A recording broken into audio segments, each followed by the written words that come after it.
Deputy CM Keshav Prasad Maurya को इस बार BJP आला कमान ने कौशांबी की सिराथू विधानसभा सीट से विधायकी के लिए उतारा है। बीजेपी आला कमान के इस फैसले के बाद से ही यह सीट हॉट सीट में तब्दील हो गई है। और इस सीट की सबसे दिलचस्प बात यह है कि वैसे तो इस विधानसभा को ऐतिहासिक और धार्मिक नगर के तौर पर देखा जाता है, लेकिन यहां पर दलित और पिछड़े वर्ग के मतदाताओं का बोलबाला है और उम्मीदवारों के भविष्य का फैसला भी दलित और पिछड़े वर्ग के मतदाता ही करते हैं।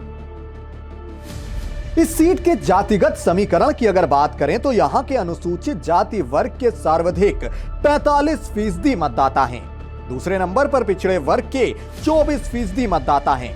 फिर इसके बाद सभी वर्ग के मिश्रित 32% मतदाता हैं। सिराथू सीट पर हार जीत का फैसला अनुसूचित वर्ग के मतदाताओं के हाथ में रहता है। सिराथू में मौजूदा वक्त में 3,65,153 कुल मतदाता हैं, जिसमें पुरुष मतदाता 1,95,660 और महिला मतदाता 1,69,492 हैं।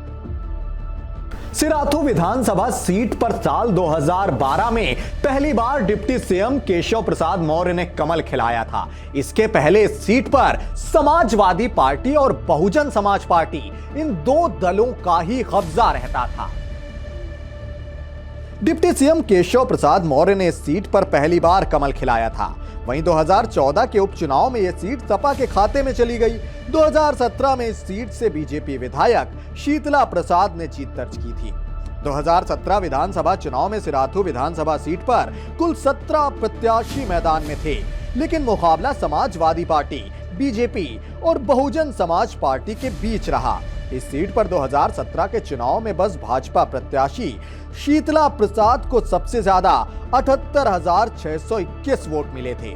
दूसरे स्थान पर सपा प्रत्याशी वाचस्पति को 52,418 वोट मिले थे। वहीं तीसरे नंबर पर बसपा प्रत्याशी सईदुल रब को 42,782 वोट मिले थे। 2017 में सिराथू में कुल 40.07% वोट पड़े थे, जिसमें 19,06,186 मतदाताओं ने अपने मत का प्रयोग किया था।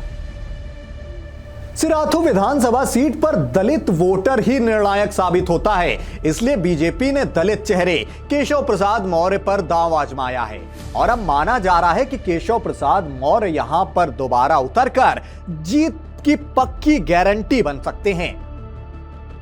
वहीं बीजेपी आला कमान के इस ऐलान के बाद कौशांबी के स्थानीय लोग भी काफी खुश हैं। पटाखे फोड़कर जश्न मनाते भी दिखे। उनका कहना है कि पूरे कौशांबी को डिप्टी सीएम केशव प्रसाद मौर्य आगे लेकर पहले भी गए थे और आगे भी लेकर जाते रहेंगे।